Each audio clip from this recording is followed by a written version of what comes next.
मेरी गौ माता को पशु कह करके पुकार रही है। इससे मेरे मन में पीड़ा उत्पन्न है।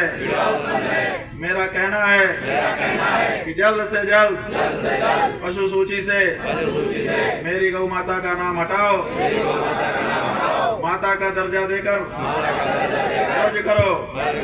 अगर ऐसा तुम नहीं करते हो तो मैं संकल्प लेता हूँ कि आने वाले चुनाव में तुमको वोट नहीं दूंगा, भाजपा को वोट नहीं दूंगा।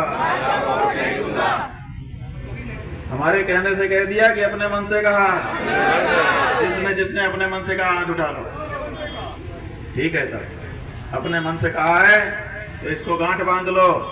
याद रखो, किसी भी दशा में ऐसी किसी पार्टी को, भाजपा तो इसलिए क्योंकि वो सत्ता में है, इसलिए उसको सीधे सीधे हम लोग कह रहे हैं। इसलिए भी कह रहे हैं कि हो सकता है कि अभी 6-8 महीना है, हो सकता है सुधार करे। गलती तो सबसे होती है, तो अभी मौका है। सुधार करना चाहे तो सुधार भी कर ले, लेकिन अगर सुधार नहीं करती है और गौ माता को पशु ही कहती रहती है तो तगड़ा झटका उनको हमको देना पड़ेगा।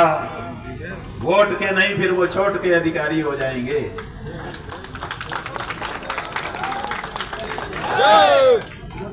और बंधुओं, साथ साथ अभी तो 6-8 महीना का देर है वोट देने में, तो हम सोचते हैं कि तब तक अपने को काम करना चाहिए।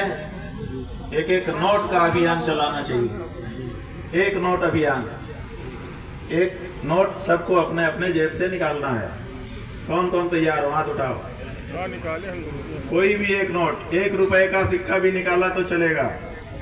500 तक का नोट होता है, उसके बीच का कोई एक नोट निकालना है और वो निकाल कर इकट्ठा किया जाए और वो कहीं जाए नहीं। यहाँ से आपके ही विधानसभा क्षेत्र में एक नया गौधाम बनाया जाए। आप कहेंगे कि हमारे यहाँ तो पहले से गौशालाएं बनी हैं, फिर नए गौधाम की क्या जरूरत है? तो हम आपको बताना चाहेंगे कि अभी आपके यहाँ जो गौशालाएं बनी हैं, या तो वो दूध के लिए बनी है कि वहाँ गाय रहेंगी, उनसे दूध धो करके आमदनी की जाएगी, या फिर वो चंदा के उगाही के लिए बनी है कि हम गौशाला खोल दें तो चंदा मिलने लग जाए, सरकारी अनुदान मिलने लग जाए। ये जो गौधाम होगा, ये गौधाम दूध के लिए नहीं, ये गौधाम पैसा कमाने के लिए नहीं, ये गौधाम आशीर्वाद पाने के लिए होगा। क्योंकि वहां जो गौ माता आएंगी वो लक्षण संपन्ना गौ माता ही वहां पे रहेंगी और वो रोम रोम से सेवा पा करके आशीर्वाद देना शुरू करेंगी। बहुत दिन हो गए।